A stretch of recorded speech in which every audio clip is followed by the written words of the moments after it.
आप लोगों से वादा किया था कि एग्ज़ाम से पहले जो है वेस्टर्न थिंकर पे एक वीडियो ले आऊँगा। तो उसी वीडियो लेके मैं आप लोगों के सामने हाजिर हुआ हूँ। तो इसमें जो है आपका टोटल 6 पॉलिटिकल थिंकर को कवर किया गया है। Plato, Aristotle, Machiavelli, Hobbes, Locke and mill.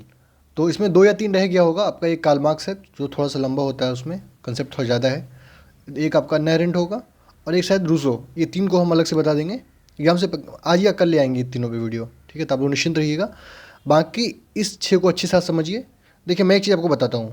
Political thinker में क्या होता है ना, आपको ये समझना है कि उस थिंकर का माइंड सेट क्या था। जैसे कोई आपका फ्रेंड होगा, तो आपको पता होगा कि आपका फ्रेंड जो है किस बात पे खुश होगा, किस बात पे दुख होगा, किस बात पे उसका रिएक्शन कैसा होगा। तो आपके फ्रेंड का रिएक्शन कैसा होगा, जैसे आपके मदर एंड फादर हैं, आपके मदर का स्वभाव अलग होगा, फादर का स्वभाव अलग होगा।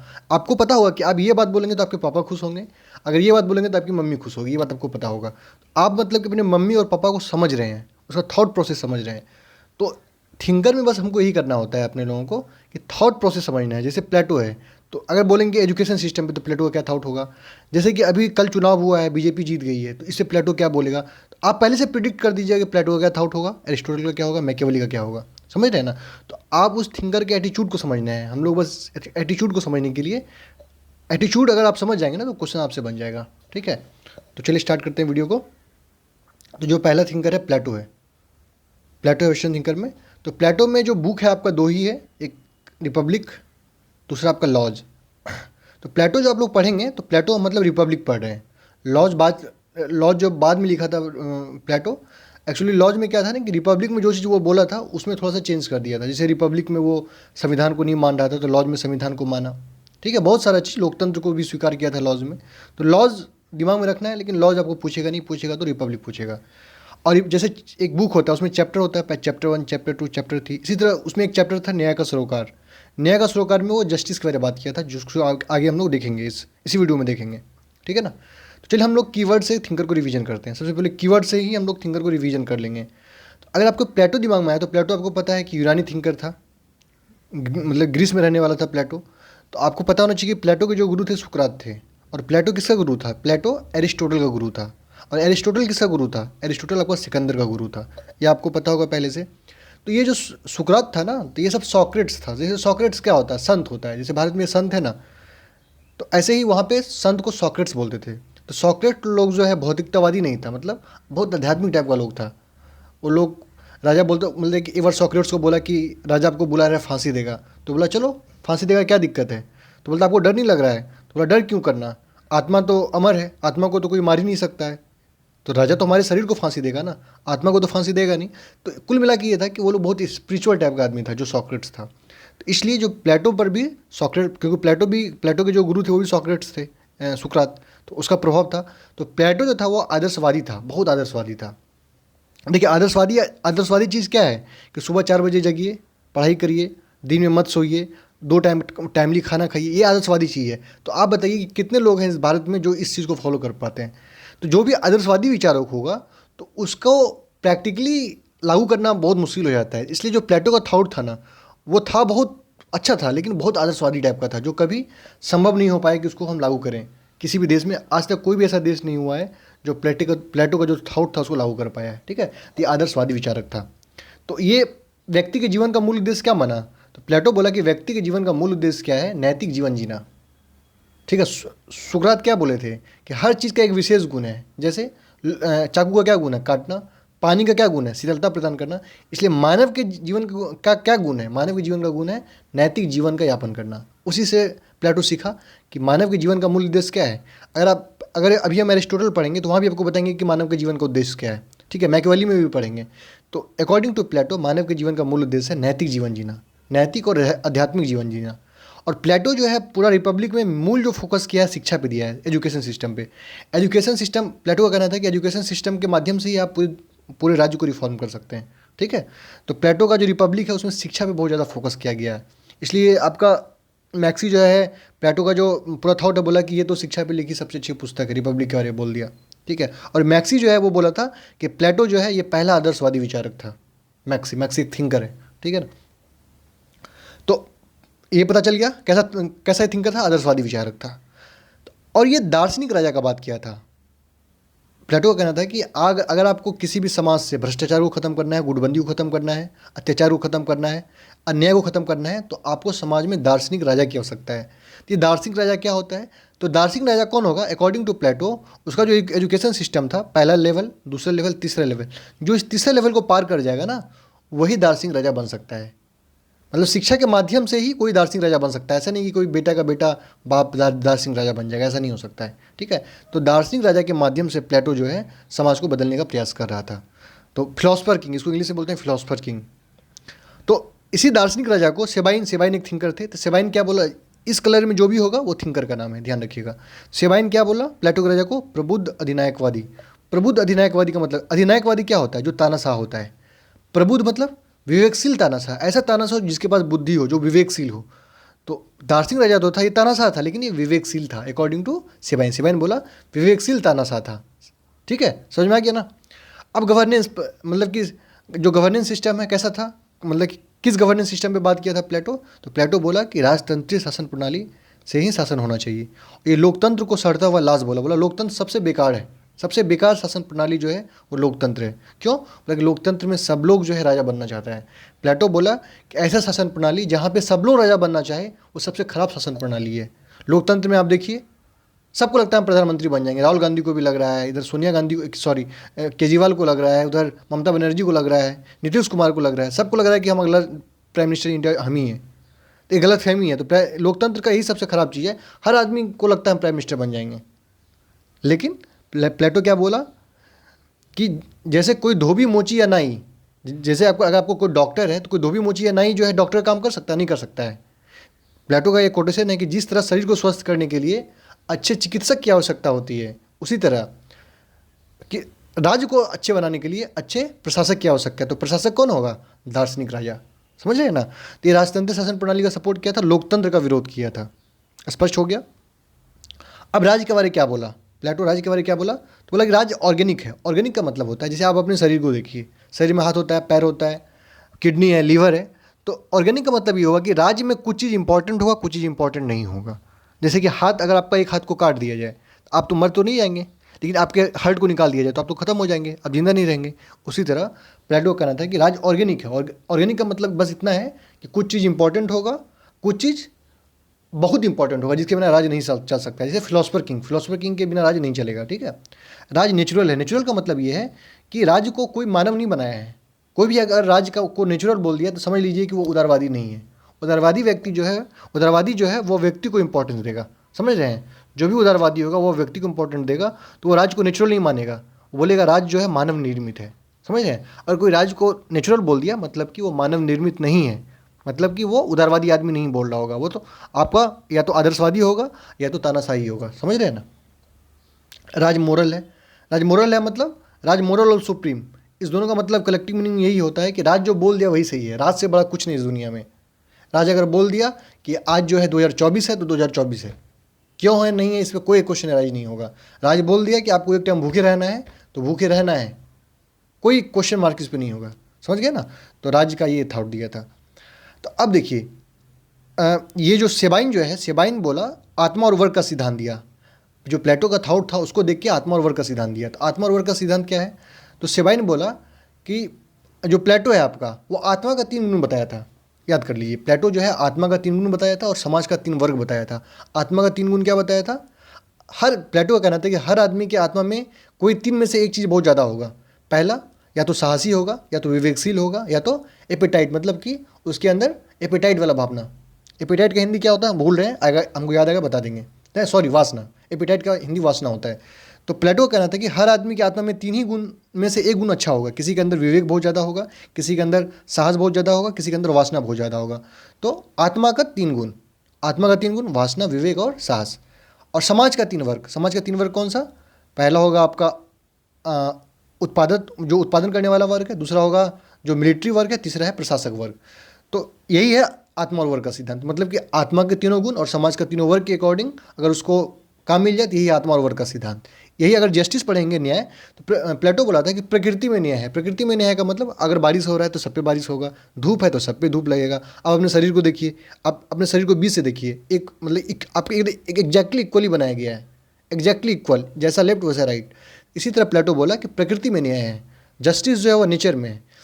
तो अकॉर्डिंग टू प्लेटो न्याय क्या था? तो प्लेटो बोला कि आत्मा का 3 गुण जो है उसके अकॉर्डिंग सबको तीनों काम, जिसके अंदर वासना बहुत ज़्यादा है उसको उत्पादन का काम दे दीजिए, जिसके अंदर साहस बहुत ज़्यादा है उसको आर्मी का काम दे दीजिए, और जिसके अंदर विवेक बहुत ज़्यादा है उसको प्रशासन का काम दे दीजिए। तो प्लेटो का न्याय यही था कि आत्मा के तीनों गुण के अकॉर्डिंग, जो आत्मा का तीनों गुण है उसके अकॉर्डिंग अगर उसको तीनों वर्ग में बांट दिया जाए, उसको काम दे दिया जाए, तो यही उसके अकॉर्डिंग न्याय है।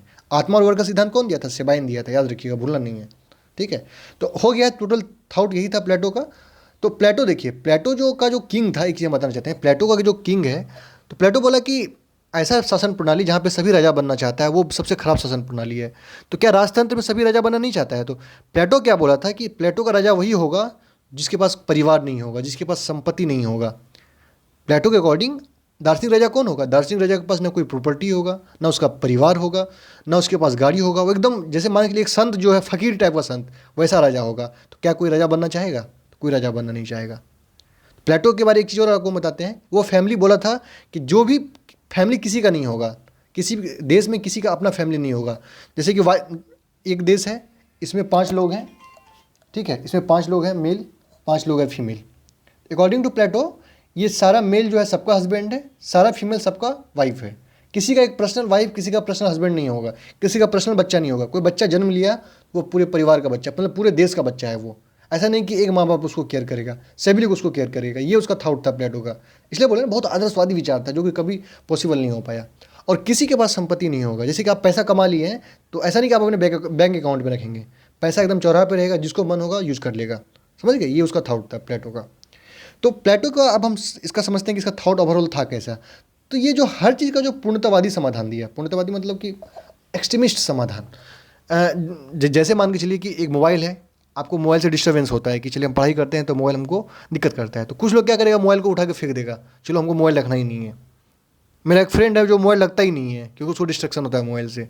तो जो लोग थोड़ा सा साइंटिफिक टाइप का होगा, क्या बोलेगा, अच्छा हम रूटीन बना लेते हैं, 2 घंटा मोबाइल यूज़ करेंगे, बाकी टाइम पढ़ाई करेंगे। तो ये हुआ साइंटिफिक तरीका। मोबाइल को पूरी तरह हटा देना, ये हुआ आपका पूर्णतावादी समाधान किसी भी चीज़ का। समझ रहे हैं ना? जो कार्ल पॉपर है, कार्ल पॉपर इसका विरोध किया था, क्रिटिसिज्म किया था, किसका? प्लेटो का। तो कार्ल पॉपर जो है प्लेटो का क्रिटिसिज्म किया था। उसका जो बुक था, मुक्त समाज और इसके शत्रु, open society and it's enemy. तो कार्ल पॉपर 3 लोग का ज़्यादा विरोध किया है, प्लेटो का, हेगल का, मार्क्स का। आपको पूछ सकता है कि कार्ल पॉपर किसका विरोध किया है? तो ऑप्शन में दे देगा प्लेटो, हेगल, मार्क्स, प्लेटो, एरिस्टोटल, अन्ना हैरेंट, इस तरह से दे सकता है। तो अब ध्यान में रखिएगा, प्लेटो, हेगल, मार्क्स का विरोध किया था कार्ल पॉपर। समझ गए? तो ओवरऑल थॉट ये था प्लेटो का। अब हम नेक्स्ट चलते हैं, एरिस्टोटल चलते हैं। एरिस्टोटल का जो बुक था वो पॉलिटिक्स था।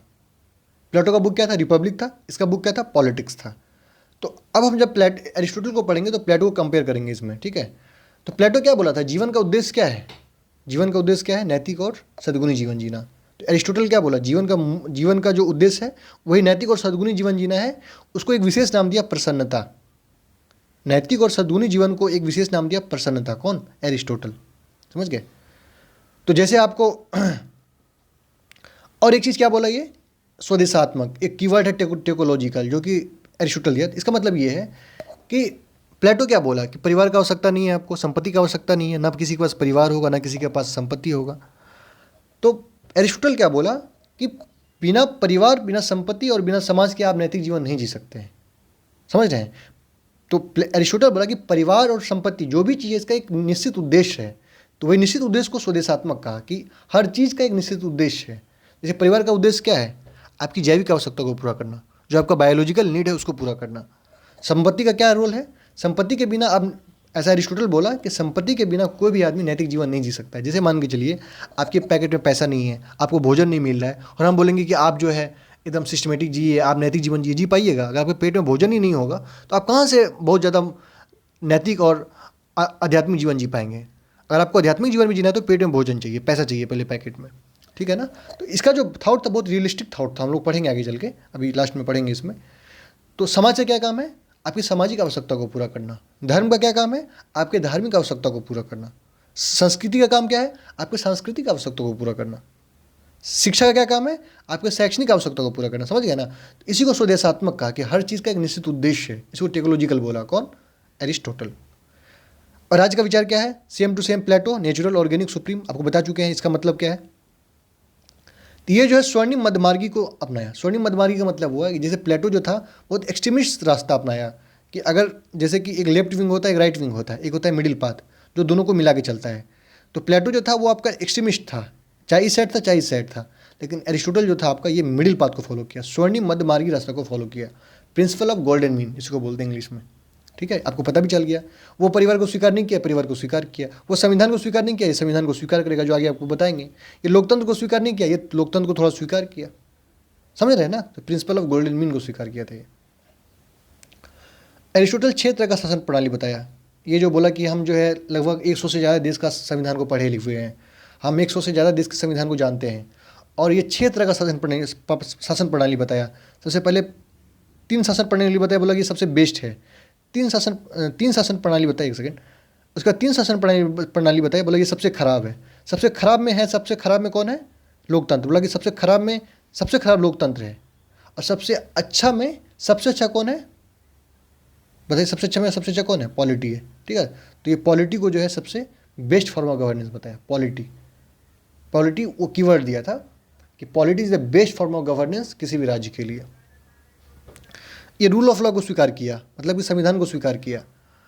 लेकिन प्लेटो को स्वीकार किया? प्लेटो नहीं। प्लेटो बोला कि जो फिलोसफर किंग होगा, जो दार्शनिक राजा है, उसी का विवेक जो है रूल ऑफ लॉ है, जो वो बोल दिया वही सही है। लेकिन एरिस्टोटल बोला कि कोई भी अगर व्यक्ति है तो उसके अंदर वासना होगा। वासना का मतलब ये होता है कि अट्रैक्शन, आपको किसी के प्रति लगाव हो सकता है, तो आप अगर फैसला देंगे तो आप उसके हित में दे सकते हैं या उसके विरोध में दे सकते हैं। यही होता है वासना रहित विवेक। अगर कोई फिलोसफर किंग कोई डिसीजन देगा तो उसके अंदर किसी के प्रति पक्षपाती कर सकता है। लेकिन अगर रूल ऑफ लॉ, अगर आप संविधान के अकॉर्डिंग काम करिएगा तो कोई उसमें, अगर संविधान है तो वो सबको बराबर देखेगा। समझ रहे हैं ना इस चीज़ को? यही बस। तो प्लेटो का जस्टिस सबको पता है कि आत्मा का तीनों गुण और आत्मा के तीनों वर्ग, समाज के तीनों वर्ग के अकॉर्डिंग उसको काम दे दीजिए, तो ये क्या है? जस्टिस है। एरिस्टोटल के अकॉर्डिंग जस्टिस क्या है? तो एरिस्टोटल जो है 2 तरह के जस्टिस का बात करते हैं, एक लीगल और करेक्टिव जस्टिस, दूसरा डिस्ट्रीब्यूटिव जस्टिस। डिस्ट्रीब्यूटिव जस्टिस का मतलब है कि जिस आदमी को जो चीज़ का कमी है उसको दीजिए। जैसे समाज में किसी के पास भोजन नहीं है तो भोजन दीजिए, किसी के पास कपड़ा नहीं है तो उसको कपड़ा दीजिए, किसी के पास गाड़ी नहीं है उसको गाड़ी दीजिए, किसी के पास शिक्षा नहीं है उसको शिक्षा दीजिए। फिर दूसरा बोला लीगल और करेक्टिव। अगर कोई आदमी गड़बड़ कर रहा है, जैसे मान के चलिए कि कोई हिंसा करने लग जाए, तो उसको उस पर लीगल कार्रवाई करिए, उसको करेक्ट करिए, उसको करेक्टिव करिए, मतलब उसको बदलने का प्रयास करिए। समझ रहे हैं? तो 2 तरह का ये जस्टिस का बात किया था, एक डिस्ट्रीब्यूटिव जस्टिस, दूसरा लीगल या करेक्टिव जस्टिस। स्पष्ट है? आपका प्लेटो जो है वो नागरिकता पे भी बहुत बल दिया था, नागरिकता। तो एरिस्टोटल नागरिकता पे बहुत बल दिया था। तो ये जो एरिस्टोटल महिला को बोला कि नागरिकता मत दो। क्यों? अरस्तु का कहना था कि महिलाओं को ज़्यादा दिमाग नहीं होता है, दिमाग कमज़ोर होता है इसका। बच्चों को नागरिकता मत दो क्योंकि बच्चों का दिमाग डेवलप नहीं होता है। ठीक है, बूढ़ों को मत दो। तो बुजुर्ग को क्यों मत दो? बोला कि उसके पास जो दिमाग होता है वो सोचने समझने का होता है, लेकिन उसको कार्य करने का शक्ति नहीं होता है, तो इसको भी नागरिकता मत दो। समझ रहे हैं? ये थोड़ा डिस्क्रिमिनेशन किया था महिलाओं के साथ। तो ये है, हम पढ़ लिए हैं, बस पढ़ने में इसको ध्यान रखिए, ज़्यादा भावुक नहीं होना है इस चीज़ को लेके। ओ माय गॉड, हमको तो नागरिकता ही नहीं मिला तो हम इसको पढ़ेंगे ही नहीं, ये सब नहीं करना है। ठीक है। दास्ता का सिद्धांत, तो एरिस्टोटल का दास्ता का सिद्धांत बहुत फेमस है, इसको आप ध्यान रखिए। तो एरिस्टोटल जो है दास्ता के सिद्धांत को स्वीकार किया था। जो अभी 100 साल पहले जो दास्ता का सिद्धांत चल रहा था, जैसे कि अफ्रीका में, ये दास्ता का सिद्धांत और एरिस्टोटल का दास्ता सिद्धांत दोनों में अंतर था। जो दास्ता का सिद्धांत अभी हो रहा था जब इम्पीरियलिज्म था, उस समय क्या था कि जो दास है उसका बेटा भी दास बनेगा, उसका बेटा भी दास बनेगा। लेकिन एरिस्टोटल बोला अगर दास पढ़ लिख ले तो वो दास से मुक्त हो जाएगा। समझ रहे हैं ना? तो दास्ता को सिद्धांत को स्वीकार किया था, लेकिन ऐसा नहीं होगा कि जेनेटिक हो, पेरेंटियल होगा कि बाप का बेटा, बेटा का ये, ऐसा नहीं होगा। ठीक है। तो दास्ते के सिद्धांत को ये प्रूफ करने के लिए 3 तर्क दिया था, बायोलॉजिकल, मोरल और साइकोलॉजिकल, तीनों समझिए। बायोलॉजिकल तर्क ये दिया था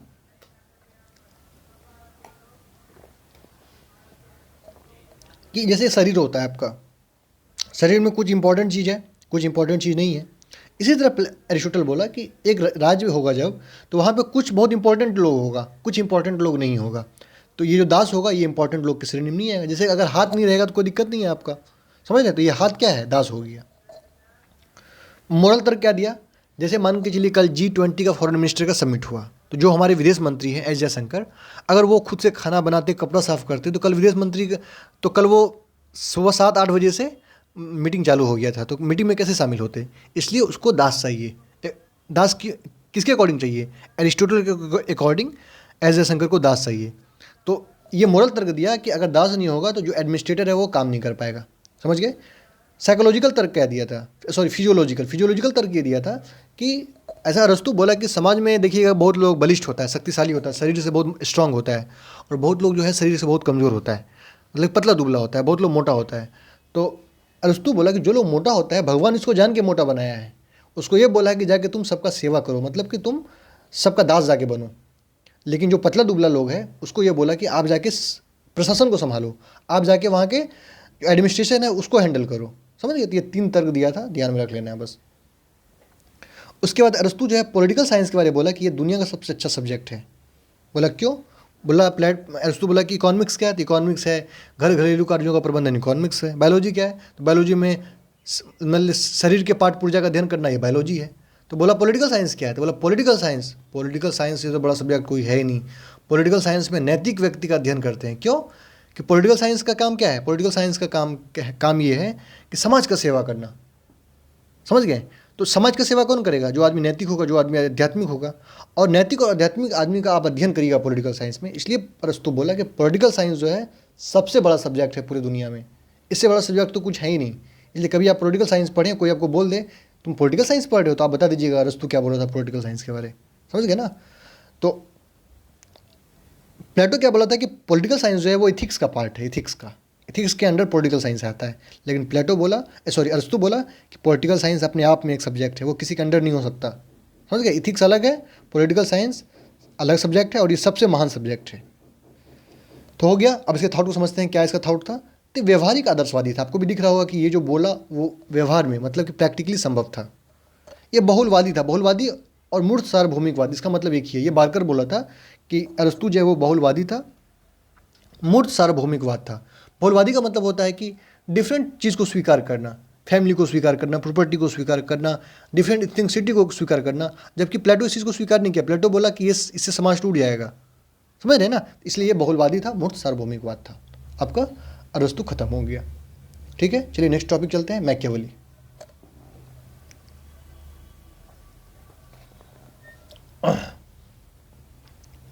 तो मैकियावेली जो बुक का नाम था वो था प्रिंस और डिस्कोर्स। तो मेनली आपको प्रिंस पढ़ना है। ठीक है, प्रिंस में मेनली वो इस चीज़ का बात किया था। तो मैकियावेली देखिए बहुत आसान है, जो भी थिंकर है बहुत आसानी होता है, बस आप समझ जाइए। तो मैकियावेली 2 ही चीज़ पे पूरा अपना प्रिंस में जो लिखा है 2 ही चीज़ पे फोकस किया है कि इटली कमज़ोर क्यों है, इटली को मजबूत कैसे बनाया जाए। इस चीज़ का सवाल ढूंढ लीजिए, मैकियावेली का विचार खत्म हो गया। इटली कमज़ोर क्यों है? तो बोला कि पहला कारण ये है कि कोई शक्तिशाली राजा नहीं है।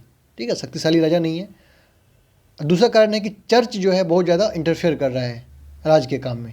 ठीक है, तो यही 2 कारण मैकियावेली देखा, इसलिए इटली कमज़ोर है। तो मजबूत कैसे बनाया जाए?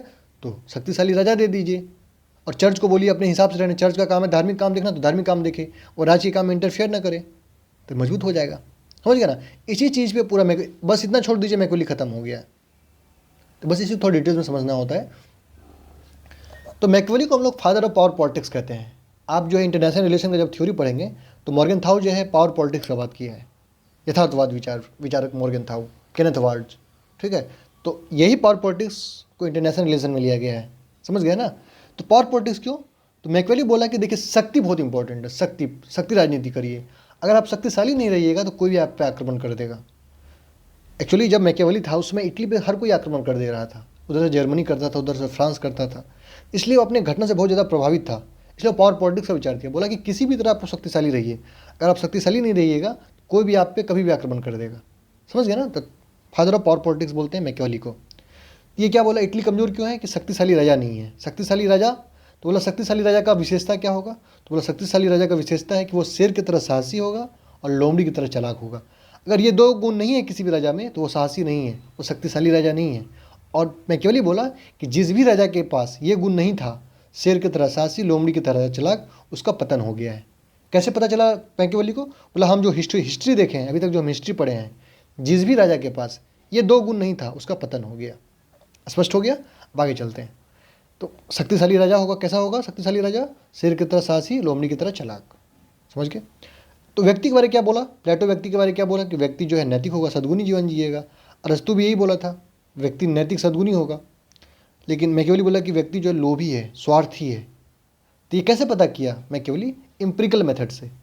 एम्पिरिकल मेथड से मतलब कि लोगों से पता होता, लोगों को देखा, लोगों का व्यवहार को, लोगों का जो विचार था उसको महसूस किया कि अरे लोग तो बहुत स्वार्थी है। एम्पिरिकल मेथड से वो ये पता किया कि जो व्यक्ति का स्वभाव है वो लोभी होता है, स्वार्थी होता है। तो सेबाइन जो है इसी चीज़ को बोला कि यूनिवर्सल ईगोइज्म। सेबाइन बोला कि आप अगर यूनिवर्स में देखिएगा, हर आदमी के पास ईगो है अपना, आपके पास भी ईगो है। आप कभी कभी आपका ईगो जग जाता होगा, अरे हमको तुमने ये कैसे बोल दिया, कोई मजाक चल रहा है क्या, ये आपका ईगोइज्म है। ठीक है, तो हर आदमी के अंदर स्वार्थी और लोभीपन होता है, ये मैकेली भी बोला और सेबाइन इसी को बोला कि यूनिवर्सल ईगोइज्म, इसी टर्म को नाम दिया। तो इसको कंट्रोल कैसे किया जाए? अगर मान के चलिए कि व्यक्ति लोभी स्वार्थी है, तो अगर आप राजा बनेगा तो राजा को तो ये लोग हटा देगा, ठीक है ना, क्योंकि हर आदमी चाहेगा कि हम राजा बने। तो कैसे इसको कंट्रोल किया जाए, जो लोभी स्वार्थी आदमी, इसको कैसे कंट्रोल किया जाए कि ये विद्रोह नहीं करे और राज आपका मजबूत बना रहे? इसके लिए बोला कि 4 तरीके से आप नियंत्रण कर सकते हैं लोगों पे, प्रेम से, भय से, अवमानना से, घृणा से। ये 4 तरीका है लोगों पे नियंत्रण करने के लिए। ये 4 तरीका कौन अपनाएगा? ये राजा अपनाएगा। राजा 4 तरीके से अपने लोगों को नियंत्रण करेगा, क्योंकि हर व्यक्ति लोभी स्वार्थी है, हर आदमी चाहता होगा कि हम राजा बन जाए। ठीक है, बोला कि सबसे अच्छा है भय द्वारा प्रेम। बोला अगर भय के द्वारा किसी के अंदर आप प्रेम जगा दिए हैं तो ये प्रेम अस्थायी होता है, परमानेंट होता है। जैसे मान के चलिए कि आप जो भी लड़कियां हैं, जो भी ग्रुप, जो भी मेरा वीडियो देख रही हैं, मान के चलिए आपकी शादी हो जाती है, बिना नौकरी के अगर आपकी शादी होगी तो कोई घर वाला आपको इंपॉर्टेंस नहीं देगा, ससुराल में आप जहाँ जाएंगे। अगर आप आईएएस बन के जा रही हो तो आप समझ लीजिए कि सबको डर होगा, सबके अंदर जो आपके प्रति प्रेम आएगा ना, ये भय के प्रति प्रेम होगा। बोला कि अगर इसको हम कुछ कर देंगे तो फिर दिक्कत हो जाएगा। वो प्रेम जो होगा वो परमानेंट होगा। इसलिए कहते हैं आप लोगों को कि जल्दी से कोई नौकरी लीजिए, प्रोफेसर बनिए सब लोग। तो भय के द्वारा प्रेम पैदा करिएगा। जो भी आपका लाइफ पार्टनर होगा या जो भी आपका फैमिली मेम्बर होगा, वो आपको हमेशा रिस्पेक्ट करेगा, हमेशा। लेकिन अगर आप खाली हाथ चले जाएंगे ना, तो हो सकता है कुछ दिन रिस्पेक्ट करे, फिर प्रेम खत्म हो जाएगा। समझ गए? तो प्रेम पैदा करिए सामने वाले में, भय के द्वारा प्रेम पैदा करिए, परमानेंट होता है ये। समझ गए हैं?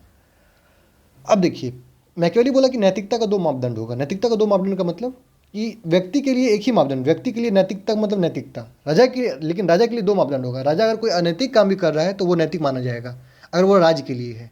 राज्य के लिए किया गया हर काम राजा का नैतिक होगा। समझ गया ना? अगर राजा किसी को गोली मार दे रहा है तो ये नैतिक काम है, क्योंकि वो आदमी राज्य के खिलाफ साजिश रच रहा था। लेकिन कोई व्यक्ति और किसी को गोली मार दिया तो ये अनैतिक काम होगा। तो नैतिकता का 2 मापदंड था। सभी समाज के सभी लोग के लिए नैतिकता मतलब नैतिकता, लेकिन राजा के लिए नैतिकता का 2 मापदंड कि अगर आप अनैतिक काम भी करें तो वो भी नैतिकता में काउंट किया जाएगा। समझ गए ना? पंथ निरपेक्ष चिंतन, सेकुलर थॉट दिया था। मैकियावेली बोला कि राज्य को धर्म से अलग रखना चाहिए। ठीक है, राज्य को अलग करिए धर्म से, तो इसी को बोलते हैं पंथ निरपेक्ष चिंतन। ठीक है, और ये बोला कि राजा को जो है धर्म का धार्मिक और सामाजिक प्रयोग करना चाहिए, राजनीतिक प्रयोग करना चाहिए। इसी को सांप्रदायिकता बोलते हैं, कम्युनलिज्म। अभी देखते नहीं, बोलते कि ये बहुत कम्युनल पार्टी है। तो लेकिन मैकियावेली इसको बोला कि ये बहुत अच्छा चीज़ है। अगर आप धर्म का राजनीतिक और धार्मिक प्रयोग करते हैं, अगर इससे राज्य मजबूत होता है तो ये बढ़िया, इसको करते रहिए। तो मैकियावेली इसको सपोर्ट किया था। समझ गए हैं? मैकियावेली अंततः यही बोला कि साध इंपॉर्टेंट है, आपका लक्ष्य। लक्ष्य क्या है? शक्तिशाली राज्य, शक्तिशाली राजा। राज्य जो है आपका मजबूत होना चाहिए। इसके लिए साधन कुछ भी हो, सब जायज़ है। किसी भी तरीके से अगर आप राज्य को, अरे अरे अरे क्या खुल गया, एक सेकंड, जस्ट होल्ड ओवर।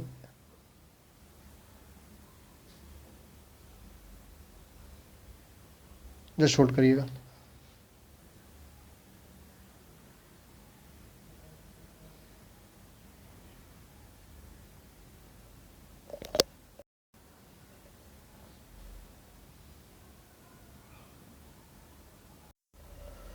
आप लोगों को हम ये बता रहे थे कि साध्य इंपॉर्टेंट है, मतलब कि अंतिम लक्ष्य इंपॉर्टेंट है। लक्ष्य क्या है? शक्तिशाली राज्य होना चाहिए आपका, राज्य बहुत स्ट्रांग होना चाहिए। समझ रहे हैं? साधन इंपॉर्टेंट नहीं है। साधन मतलब कि जिस रास्ते से आप राज्य को मजबूत बनाएं, चाहे वो रास्ता कुछ भी हो, वो इंपॉर्टेंट नहीं है। तो हैकर जो है, हैकर एक थिंकर था, ये बोला कि मैकियावेली जो है ये राजनीतिक विज्ञान नहीं, ये पॉलिटिकल साइंस नहीं, ये नीति विज्ञान का बात किया पूरा प्रिंस में। ये पॉलिसी साइंस का बात किया, पॉलिसी साइंस। ठीक है, ये पॉलिटिकल साइंस का बात नहीं किया। सेबाइन क्या बोला कि मैकियावेली जो था ये विचार, ये उस समय की परिस्थिति से बहुत ज़्यादा प्रभावित था। उस समय का जो परिस्थिति था इटली का, उसका बहुत निर्णायक प्रभाव पड़ा था सेबाइन पे। मैकियावेली आपका ख़त्म हो गया। ठीक है, नेक्स्ट थिंकर चलते हैं हॉब्स। हॉब्स जो है उसकी बुक का नाम था लेवियाथा, याद कर लीजिएगा, लेवियाथा। ठीक है, ये व्यक्ति को क्या बोला? हॉब्स बोला कि व्यक्ति लोभी होता है, स्वार्थी होता है। तो कैसे पता किया हॉब्स? जो मैकियावेली है वो कैसे पता किया था? एम्पिरिकल मेथड से, मतलब कि उसको अनुभव से पता किया था कि हर व्यक्ति लोभी स्वार्थी होता है। लेकिन हॉब्स जो है कैसे पता किया? हॉब्स कैसे पता किया कि व्यक्ति लोभी स्वार्थी है? यूक्लिड के ज्योमेट्री से। यूक्लिड का ज्योमेट्री का मतलब क्या है? जैसे आपको ये पता है ना कि ट्रायंगल के तीनों कोण का ये योग 180 डिग्री होता है। कैसे होता है? तो होता है। यही है यूक्लिड की ज्योमेट्री से। जैसे त्रिभुज के तीनों कोण का योग 180 डिग्री होता है, ऐसे ही व्यक्ति लोभी और स्वार्थी होता है। ये होता है तो होता है, समझ गए? और मानव का निर्माण कैसे हुआ है? तो मानव का निर्माण जो है गैलीलियो की भौतिकी से हुआ है। गैलीलियो का भौतिकी क्या था कि हर चीज़ का निर्माण जो एटम से हुआ है। फिजिक्स में यही बात बोला था गैलीलियो ना, हर चीज़ का निर्माण एटम से हुआ है। उसी तरह आपका हॉब्स बोला कि इस व्यक्ति का जो निर्माण है वो एटम से हुआ। हर व्यक्ति एटम की तरह है, समझते हैं? हर व्यक्ति एटम की तरह है। तो जो भी व्यक्ति को एटम मानेगा मतलब वो व्यक्तिवादी है। मतलब कि इंडिविजुअल व्यक्ति को महत्व, हर व्यक्ति को इक्वल बता रहा है, तो मतलब कि वो व्यक्तिवादी है, समझ गए? तो ये पहला व्यक्तिवादी विचारक था Hobbes. Hobbes was the first व्यक्तिवादी विचारक। जो व्यक्तिवादी विचारक होगा वो भौतिकतावादी भी होगा, ध्यान रखिएगा, समझ गए? तो देखिए, इसके भी जीवन का उद्देश्य यही था कि शक्तिशाली राजा। मैकियावेली का भी उद्देश्य था शक्तिशाली राजा, इसके भी जीवन का उद्देश्य था शक्तिशाली राजा। हॉब्स बोला कि या तो शक्तिशाली राजा होगा या तो अराजकता होगा। अराजकता का मतलब होता है एनार्की। एनार्की का मतलब ये हो गया कि अगर मान के चलिए कि अभी श्रीलंका में देखे होंगे कि वहाँ पे जब तख्ता पलट हुआ था, तख्ता पलट मतलब कि जब पूरा रोड पे लोग उतर गया था, जाके कुछ लोग प्रेसिडेंट भवन में चाय पी रहा था, गिटार बजा रहा था, स्विमिंग पूल में नहा रहा था, कोई वहाँ पे कानून व्यवस्था नहीं था। इसी को बोलते हैं अराजकता की स्थिति। जिसको जो मन कर रहा है, किसी को कोई कानून का डर नहीं है, ठीक है? हॉब्स बोला या तो शक्तिशाली राजा होगा या तो अराजकता होगा, एनार्की होगा। क्योंकि ये भी अपने परिस्थिति से बहुत ज़्यादा प्रभावित था। ये जब जन्म लिया था तो उस समय बहुत अराजकता का माहौल था, कोई राजा नहीं था, जिसको जो मन हो रहा था वो कर रहा था, इसलिए वो अपने अकॉर्डिंग थाउट दे रहा था। तो क्या बोले, तो शक्तिशाली राजा होगा या तो अराजकता होगा। एनार्की का बात यही किया था आपको। कौन किया था? हॉब्स किया था, ठीक है? ये जो राजा को है ये मृत्यु लोक का ईश्वर बताया। मतलब जो राजा होगा वो मृत्यु लोक का ईश्वर है। मृत्यु लोक का मतलब होता है दुनिया, भारत, ये पृथ्वी, जहाँ पे लोग जीवित है, जहाँ पे लोग मरता है, उसी को बोलते हैं मृत्यु लोक। तो मृत्यु लोक का ईश्वर का मतलब हुआ कि राजा से बड़ा कोई नहीं है। ये जो बोडिन के विचार का संशोधन किया। बोडिन क्या बोला था? बोडिन ये बोला था कि जो भी राजा होगा ना वो प्रकृति के अधीन होगा, वो भगवान के जो ईश्वर का नियम होगा उसके अधीन होगा। लेकिन हॉब्स बोला नहीं, राजा किसी के अधीन नहीं है। राजा तो मृत्यु लोक का ईश्वर है, राजा तो खुद ईश्वर है, वो किसी के अधीन नहीं है, वो प्राकृतिक नियम के अधीन भी नहीं होगा, समझ गए? तो ये इससे इसको संशोधन कर दिया। ऐसा सेबाइन बोला कि जो हॉब्स है वो बोडिन के विचार का संशोधन किया। सेबाइन बोला ये बात। तो जब राजा को आप बोल रहे हैं कि मृत्यु लोक का ईश्वर है, तो यही होता है संप्रभुता का विचार। मतलब संप्रभुता का मतलब क्या होता है? जैसे अगर ये भारत है, और आप बोल देंगे कि भारत के अंदर क्या होगा ये डिसाइड भारत करेगा, तो संप्रभुता का विचार हो गया। संप्रभु का मतलब कि आपका जो क्षेत्र है वहाँ पे क्या होगा सिर्फ ये आप डिसाइड करेंगे, यही संप्रभुता हुआ। अगर राजा मृत्यु लोक का ईश्वर है तो ईश्वर डिसाइड करेगा ना कि इस लोक में क्या होगा नहीं होगा, समझ? तो संप्रभुता का विचार यहीं से आया था। स्पष्ट है? तो जो राजा का निर्माण है कैसे होगा? तो राजा का निर्माण जो है सामाजिक समझौते से होगा। मैकियावेली ये बात नहीं बोला था कि सामाजिक समझौते से होगा, ठीक है? मैकियावेली बोला था कि राजा शक्तिशाली हो। कैसे राजा को खोजा जाए ये बात नहीं पता, लेकिन राजा शक्तिशाली हो, शेर की तरह साहसी, लोमड़ी की तरह चालाक हो। लेकिन हॉब्स क्या बोला? सामाजिक समझौते। सामाजिक समझौते का मतलब कि हर व्यक्ति मिल के राजा को बनाएगा। मतलब बता चुके हैं ना आपको, व्यक्तिवादी, जो भी व्यक्तिवादी आदमी होगा वो व्यक्ति को इंपॉर्टेंस देगा। तो व्यक्ति को इंपॉर्टेंस दिया है कि व्यक्ति मिल के राजा का निर्माण करेगा सामाजिक समझौते से। अगर सामाजिक समझौते से राजा का निर्माण होगा तो हर व्यक्ति के ऊपर मॉरल ऑब्लिगेशन होगा। मतलब अगर मान के चलिए कि आप किसी को राजा बनाए हैं, तो अगर वो राजा गड़बड़ कर रहा है तो आप उसके खिलाफ कुछ बोल नहीं पाइएगा। क्यों? आप ही तो चुन के उसको बनाए हैं। आपको पहले क्यों नहीं पता किया था कि ये खराब है कि अच्छा है? अगर आप किसी से शादी किए हैं मान के चलिए, तो आप पहले पता कर लीजिए कि आदमी कैसा नहीं है। अगर आप शादी कर लिए हैं उसके बाद वो कुछ गड़बड़ कर रहा है, तब तो आपके पास मॉरल ऑब्लिगेशन है, उसके साथ आपको रहना पड़ेगा किसी भी तरह, समझ रहे हैं ना? यही बात बोला था, मॉरल ऑब्लिगेशन हो जाएगा लोगों के साथ। हॉब्स क्या बोला कि अगर राजा एक बार आप बना दिए तो फिर राजा कभी खत्म नहीं होगा। वो राजा तब तक बना रहेगा जब तक राजा रहेगा, समझ रहे हैं ना? उसको कोई हटा नहीं सकता है। तो ये व्यक्तिवादी भी था, लेकिन थोड़ा तानाशाह भी इसके अंदर प्रवृत्ति था। उसको आगे हम लोग देखेंगे अभी, ठीक है? तो सामाजिक समझौता लोग करेगा क्यों? सामाजिक समझौता लोग क्यों करेगा? क्योंकि प्राकृतिक अवस्था को खत्म करने के लिए। प्राकृतिक अवस्था कैसा था? प्राकृतिक अवस्था ऐसा था कि जब जो है अराजकता की स्थिति थी, जब एनार्की का स्थिति था, जब हॉब्स जन्म लिया था तो उस समय प्राकृतिक स्थिति था, प्राकृतिक अवस्था था। प्राकृतिक अवस्था का मतलब होता है कि अराजकता की स्थिति। अगर लोग सामाजिक समझौता के माध्यम से राजा का निर्माण नहीं करेगा तो जो अराजकता है, जो एनार्की है, समाज में बना रह जाएगा। इस कारण से है जो लोग जो है सामाजिक समझौता करेगा। इसलिए आपको हॉब्स बोला था कि मैं और भय जो है जुड़वा पैदा लिए थे। मैं और भय, भय का मतलब डर, तो क्योंकि ये अपने परिस्थिति से बहुत ज़्यादा प्रभावित था आपका हॉब्स, समझ गया ना। फिर हॉब्स लिबर्टी के बारे में बोला। लिबर्टी क्या है, स्वतंत्रता क्या है। तो हॉब्स बोला कि विधि का मौन रहना ही स्वतंत्रता है। अगर आप कुछ काम किए और विधि कानून उस पर कुछ नहीं बोल रहा है तो यही स्वतंत्रता है। और ये जो है विधि का मौन रहना ही स्वतंत्रता, ये राज के अभाव में, राजा के अभाव में संभव नहीं हो पाएगा। अगर राजा नहीं होगा तो उस समय आपको स्वतंत्रता नहीं मिलेगा। अगर राजा नहीं होगा तो क्या होगा, एनार्की हो जाएगा, समझ गया ना। तो उस समय आपको स्वतंत्रता नहीं मिलेगा। आपको बता चुके हैं ये व्यक्तिवादी है। तो जो व्यक्तिवादी है वो धार्मिक अधिकार का बात करेगा, संपत्तिक अधिकार का बात बोलेगा। हॉब्स बोला था कि संपत्ति जो है ये जो व्यक्ति के श्रम का क्या बोलेंगे, रिजल्ट है। अगर कोई आदमी श्रम करता है तो जो उसका संपत्ति अर्जित होगा वो उसका होगा। ये धार्मिक अधिकार को स्वीकार किया, संपत्ति के अधिकार को स्वीकार किया था। लेकिन कोई भी आदमी राजा का विरोध नहीं करेगा। अगर कोई राजा का विरोध करेगा तो खल्लास, ठीक है, उसका कोई उपाय नहीं है। इसलिए वुआन एक थिंकर है, वुआन बोला इसके थॉट में एक तरफ खाई है, दूसरी तरफ कुआं है। मतलब अगर आप मान के चलिए राजा का निर्माण नहीं करते हैं तो एनार्की हो जाएगा, समाज में एनार्की का माहौल है। अगर आप राजा का निर्माण कर देते हैं तो फिर राजा के खिलाफ आप विरोध नहीं कर सकते हैं। राजा अगर आप पे अत्याचार भी कर रहा है तो आप उसका विरोध नहीं कर सकते हैं। अगर राजा आप पे कुछ भी कर रहा है तो आप उसका विरोध नहीं कर सकते हैं। तो एक तरफ खाई, एक तरफ कुआं। हैकर क्या बोला कि जो हॉब्स का जो मनोविज्ञान था, जो उसका दिमाग था, वो व्यक्तिवादी टाइप का था। लेकिन उसका जो राजनीतिक थाउट था वो पूर्ण सत्तावादी था। एकदम सही है। उसके अंदर व्यक्तिवादी गुण भी था और सत्तावादी वाला भी गुण था, पूर्ण सत्तावादी वाला तानाशाही गुण। सेबाइन क्या बोला, सेबाइन बोला कि मूलतः व्यक्तिवादी था कौन, हॉब्स, लेकिन जीवन की रक्षा के लिए शक्तिशाली राजा का समर्थन किया। तो मैकियावेली, हॉब्स, सेबाइन बोला कि वो चाह रहा था कि सबके जीवन का रक्षा हो सके, इसलिए वो शक्तिशाली राजा का समर्थन किया। हॉब्स आपका कंप्लीट हो गया, ठीक है। अब चलते हैं लॉक पे। एक सेकेंड।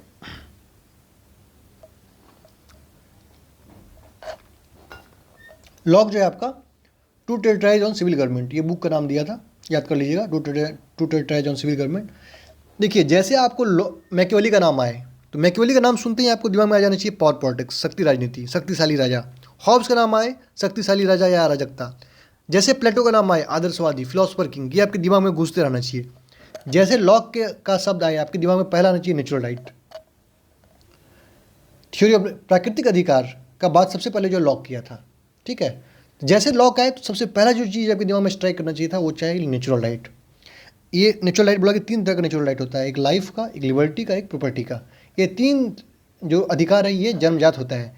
ऐसा लॉक बोला कि हर आदमी जो है ईश्वर का संतान है। सब आदमी को ईश्वर बनाया है और इसलिए सब आदमी को ईश्वर जो है ये 3 अधिकार दे के भेजता है, जीवन जीने का अधिकार, स्वतंत्रता का अधिकार और संपत्ति का अधिकार।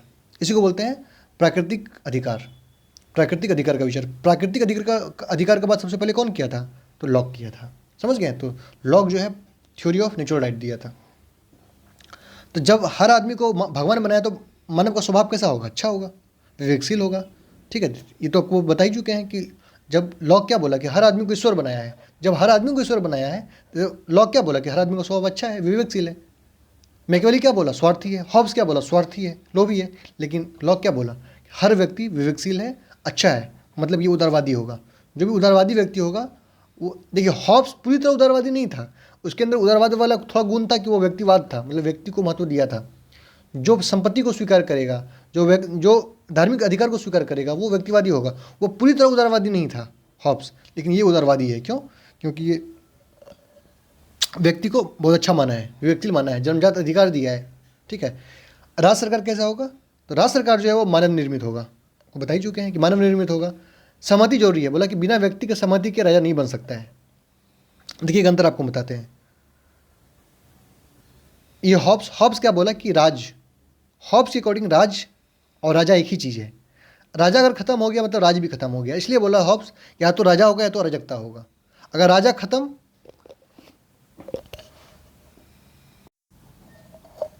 तो हॉब्स का ये कहना था कि राज और राजा एक ही चीज़ है।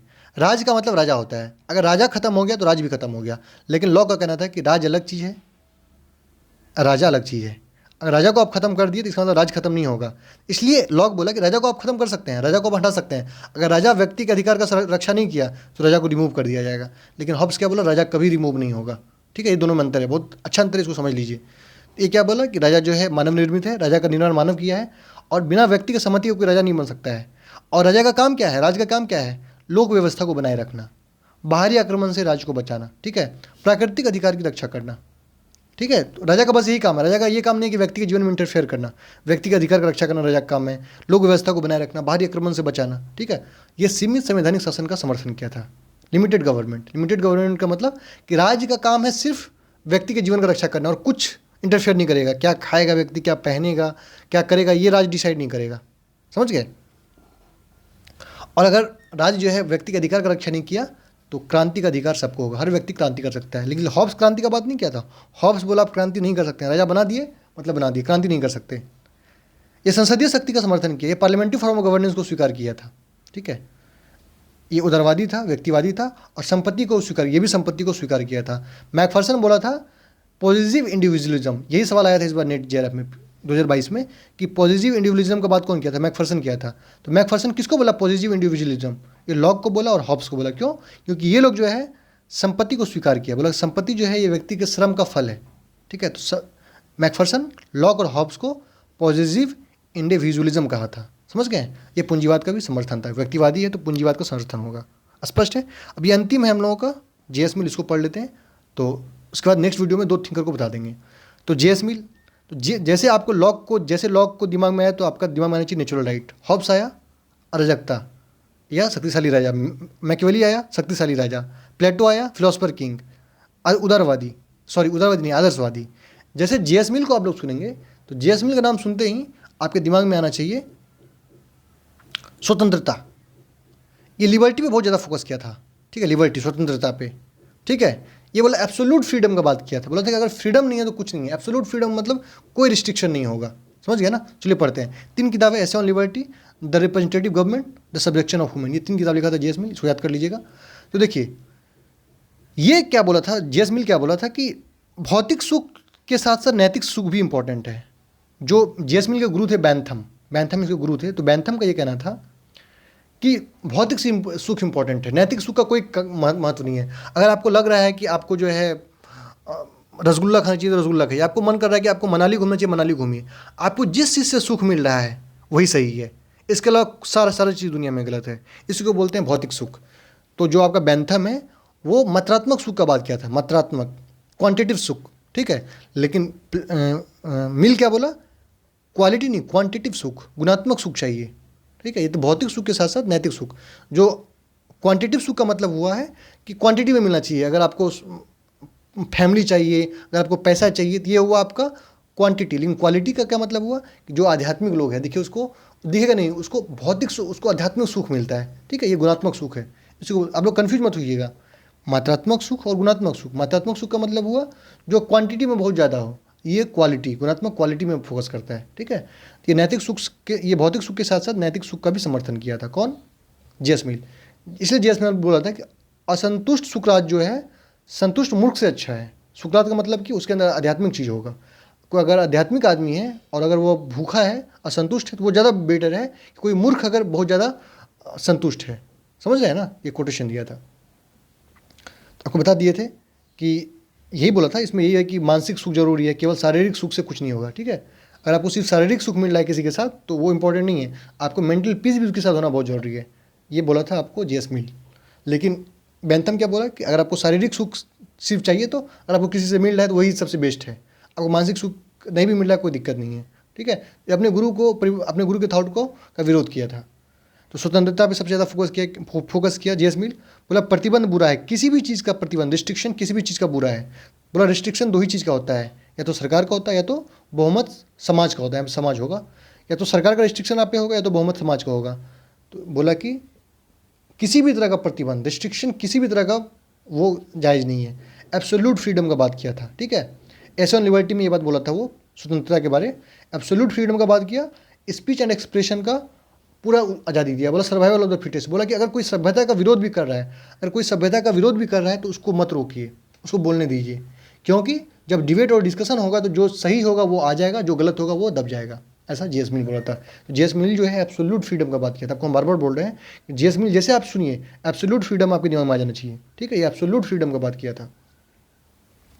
हानि का सिद्धांत, हानि का सिद्धांत क्या है, बोला कि 3 तरह का आज़ादी का ये बात किया था, स्पीच का, एसोसिएशन का, एक्शन का। बोला कि 3 तरह का आज़ादी हर व्यक्ति को मिलेगा जो कि एब्सोल्यूट होगा, एक्शन का, एसोसिएशन का, स्पीच का, ठीक है। बोला कि इसमें कोई रिस्ट्रिक्शन नहीं होगा, इसमें कोई रिस्ट्रिक्शन नहीं होगा, लेकिन इसमें रिस्ट्रिक्शन होगा, एक्शन में रिस्ट्रिक्शन होगा। बोला कैसे? बोला कि एक्शन जो है दो तरह का होता है, एक होता है आत्मपरक, एक होता है अनपरक। आत्मपरक का मतलब होता है जो आप कमरा के अंदर करते हैं, जैसे आप रूम के अंदर कोई चीज़ कर रहे हैं, ये आत्मपरक कार्य हुआ। अनपरक कार्य हुआ कि अगर आप रोड पे कोई काम कर रहे हैं, जैसे मान के चलिए आप गाना सुन रहे हैं रूम में, तो ये आपका रूम का मामला है, लेकिन आप वही रोड पे जाके वॉल्यूम में गाना बजा दीजिए, तो इससे लोग डिस्टर्ब होगा अगल बगल का, ये हुआ अनपरक कार्य। तो बोला आत्मपरक कार्य में ऐसा नहीं कि आप रूम में कुछ कर रहे हैं तो लोग खिड़की से झांकेगा, ऐसा नहीं करेगा।